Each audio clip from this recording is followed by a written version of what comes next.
নমস্কার বন্ধুরা, রাজু রিঙ্কু সিম্পল রান্নায় সকল বন্ধুদের স্বাগত। আজকে তোমাদের সঙ্গে শেয়ার করব অনুষ্ঠান বাড়ির মতো নিরামিষ চানা পনির মশলা কিভাবে করি, চলো দেখে নাও। প্রথমে আমি এই যে 1 পাও বা 250 গ্রাম আমি চানা নিয়ে নিয়েছি। এখন চানা রাতভর আমি ভিজাই রাখছি। এই দেখো, রাতভর ভিজে রাখছি, ফুলে দেখো কত সুন্দর ডবল হয়ে গেছে চানা। এখন সেদ্ধ করে নেব, তাই একটা কুকার নিয়ে নিছি। কুকারে আমি কাবলি চানা নিয়ে নিছি। বন্ধুরা, তোমরা যে কোনো চানা নিতে পারো। আমি কাবলি চানা নিয়ে এই যে সেদ্ধ করে নেব। তার জন্যই আমি দিয়ে দিচ্ছি স্বাদমতো লবণ আর 2টো দারচিনির টুকরো দিয়ে আমি কুকারে সেদ্ধ করে নেব। এদিকে সেদ্ধ হোক, আমি কিছু মশলা কাটে নিই। এদিকে এই দেখো, পনির নিয়ে নিছি 250 গ্রাম, সাথে 3টে টমেটো কাটে নিছি, আর কিছু চিনাবাদাম, কিছু কাঁচা লঙ্কা, আদার টুকরো করে নিছি, আর আমি গোটা জিরে নিয়ে নিছি। এই দেখো কত সুন্দর পনির টুকরো আমি করে নিছি। 250 গ্রাম পনির নিছি। বন্ধুরা, তোমরা চাইলে তোমাদের মন মতন পনির বেশি কম করতে পারো। তারপর নিয়ে নিছি একটা মিক্সারের বাটি।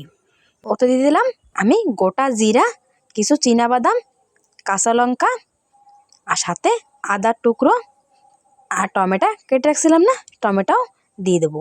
দিয়ে আমি একসাথে একটা পেস্ট বানিয়ে নেবো। তার আগে অল্প একটু জল দিয়ে মিহি করে একটা পেস্ট বানাই নেব।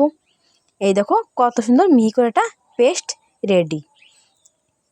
এদিকে আমার চানাও ভালো মতন সেদ্ধ হয়ে গেছে। কিভাবে ঠিক পাবো একটা, এই দেখো হাত দিয়ে চেপে দেখাচ্ছি, একদম গলে গেছে। আমার চানা ভালো মতন সেদ্ধ হয়ে গেছে। এই জলটা আমি ফেলবো না, পরে আমি ইস্তেমাল করব। তারপরে চুলোর পরে দিয়ে দিলাম একটা কড়াই দিয়ে দিয়ে দিলাম ওতে ছাড়া তেল দিয়ে আমি পনিরের টুকরো দিয়ে দিলাম, দিয়ে স্বাদমতো লবণ, একটু হলদি পাউডার দিয়ে দিছি, দিয়ে হালকা করে পনিরটা ভেজে নেব, যার কারণে সুন্দর একটা টেস্ট হবে আর পনিরের কালারও অনেক সুন্দর দেখাবে। হালকা করে আমি একটু ভেজে নেব। এই দেখো পনির হালকা করে ভাজা হয়ে গেছে। এখন একটা পাত্রে আমি উঠিয়ে নেব। উঠিয়ে ওই যে রাখছিলাম না জল, চানার সেদ্ধ করা জল ছিল না, গরম জল, সেই গরম জলের মধ্যে আমি পনিরের টুকরো দিয়ে দেব, যার কারণে পনির অনেক সফট থাকবে। তারপরে ওই তেলে আমি দিয়ে দেবো ফোড়নে একটা শুকনো লঙ্কা, গোটা জিরা, 2টো এলাচ, 2টো দারচিনি দিয়ে আমি কিছুক্ষণ ভেজে নেব। সুন্দর একটা সেন্ট হবে, তখন আমি দিয়ে দেবো বাইটে রাখা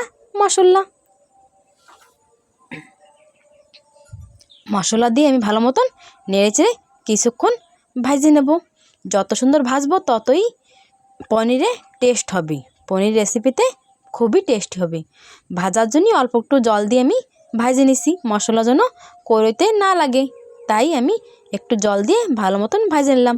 তারপর দিয়ে দিলাম হলদি পাউডার 1/2 চামচ, আর 1/2 চামচ দিয়ে দিলাম কাশ্মীরি লঙ্কার গুঁড়ি, আর ঝাল লঙ্কার গুঁড়ি আরও 1/2 চামচ দিয়ে দিলাম। স্বাদ মতন লবণ দিয়ে দিলাম, কেন কি আমি পনিরে কিছু লবণ দিছিলাম। তারপরে দিয়ে দিয়েছিলাম চানায় সেদ্ধ করার সময় লবণ দিছিলাম, তার জন্যই অল্প একটু টেস্ট অনুসার আমি আর একটু লবণ দিয়ে কিছুক্ষণ কষে ভাজে নেব। এই দেখো ভালো মতন ভাজা হয়ে গেছে চানা আমার। এখনে প্রায় আমি 10 মিনিট ধরে চানা ভালো মতন ভাজে নেব। এইভাবে চানা পনির করলে অনেকই টেস্টি হয়। এইভাবে করলে তার স্বাদ দ্বিগুণ বেড়ে যায়। ভাত বলো, রুটি বলো, বা পরাঠা বা পোলাও, সব সাথে অনেকই টেস্টি লাগে। ভালো মতন চানা আমার ভাজা হয়ে গেছে। মানে ভেজে রাখা পনির জলেরতে উঠিয়ে আমি দিয়ে দিলাম, দিয়ে ওই জল আমি উপরেতে আবার দিয়ে দিছি পনিরের রেসিপিতে। বন্ধুরা, আজকে আমাদের গ্রামে মতুয়া মহোৎসব, তাই নিরামিষ পনির করলাম। আরও আজকে বুধবার, যার কারণে আমরা নিরামিষ খাই বুধবারে। তা আজকে বুধবার, তাই নিরামিষ পনির চানা করলাম। এই দেখো, কিছুক্ষণ আমি জাল করে নেব। জাল আমার প্রায় হয়ে আইছে। এখন উপরতে আমি দিলাম ধনে পাতা, কেটে রাখা কিছু ধনে পাতা দিয়ে দিলাম, যার কারণে সুন্দর একটা সেন্ট হবে। বন্ধুরা, এখনই দিয়ে দেবো আমি চানা পনিরে সুরচি পনির মশলা দিয়ে কিছুক্ষণ একটু নেড়েচেড়ে নামাই নেব। দেখো, গ্রেভিটা অনেকই সুন্দর হয়েছে, অনেকই সেন্ট হচ্ছে। বন্ধুরা, অনেকই সুন্দর হয়েছে। এইভাবে বাড়িতে একবার অবশ্য বানিয়ে খাই দেখবে, আর কমেন্ট করে জানাবে যে কেমন হয়েছিল। অনুষ্ঠান বাড়িতে এইভাবে চানা পনির রান্না করে সকলে খায়। এটা জনপ্রিয় রেসিপি। এখন একটা বাটিতে আমি নামাই নেব। পনিরের রেসিপি ছোট থেকে বড়রা সবাই ভালো খায়। বাচ্চাদের টিফিনে বলো বা এমনি বাড়িতে রান্না করো, অনেকই টেস্টি হয়। বন্ধুরা, আমার এই রেসিপিটা তোমাদের কাছে ভালো লেগে থাকলে একটা লাইক শেয়ার অবশ্য করবে। যারা এখনও আমার চ্যানেলটাকে সাবস্ক্রাইব করে নেই, সাবস্ক্রাইব করে পাশে থাকবে।